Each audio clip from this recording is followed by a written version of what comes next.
കണ്ടോ, ഇന്ന് വരെ നിങ്ങളിൽ ആരെങ്കിലും അവൻ ഇതുപോലെ കൊണ്ടുപോയിട്ടുണ്ടോ? എന്റെ ഓർമ്മയിലില്ല. അല്ല മമ്മി, ഇവളെയൊക്കെ കൂടെ കൊണ്ട് നടക്കാൻ ഒരു നാണവും തോന്നുന്നില്ലേ? അതെങ്ങനെയാടി? അവനെ ഇപ്പൊ നിയന്ത്രിക്കുന്നത് അവളല്ലേ? അവള് പറയുന്നു, അവനനുസരിക്കുന്നു. ഇവൻ എങ്ങനെ മമ്മി ഇത്ര പെൺകൊന്തരായിട്ട് നടക്കുന്നത്? അവൻ ഒരിക്കലും ഒരു പെൺകൊന്തനായ ഭർത്താവാൻ പറ്റില്ല.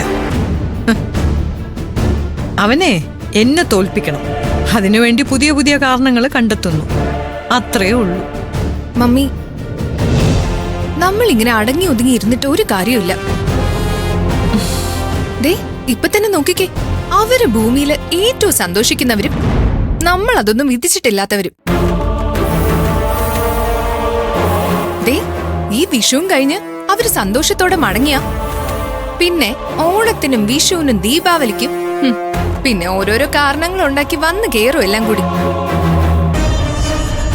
ഇപ്പൊ അച്ഛനും മോനും ഒറ്റക്കെട്ട അവളെ സംരക്ഷിക്കുന്ന കാര്യത്തില്. പക്ഷേ ഇനി ഒരിക്കൽ ഇവരുടെ വരവുണ്ടെങ്കിൽ ഇവരാരും ഒന്നിച്ചു നിൽക്കാൻ പാടില്ല, തമ്മി തല്ലണം. അതൊക്കെ അടുത്ത ആഘോഷത്തിനല്ലേ മമ്മി?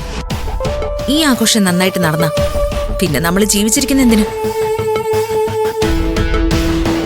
മമ്മി നോക്കിക്കോ, ഞാൻ ചില പദ്ധതികളൊക്കെ കണ്ടിട്ടുണ്ട്. സൂര്യയുടെ കയ്യിന്നോ ഡാഡിയുടെ കയ്യിന്നോ തല്ല് കിട്ടിയാലും കുഴപ്പമില്ല, എനിക്കിതൊന്നും കണ്ടിക്കാൻ വയ്യ. ഇതുവരെ കാണിച്ച അബദ്ധങ്ങളൊക്കെ മനസ്സിലുണ്ട്, അതൊന്നും ഇനി ആവർത്തിക്കാൻ നിൽക്കല്ലേ.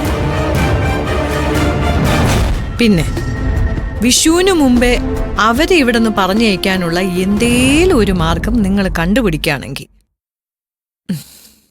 അതിനെന്തായാലും ഞാനും കൂടെ നിൽക്കും.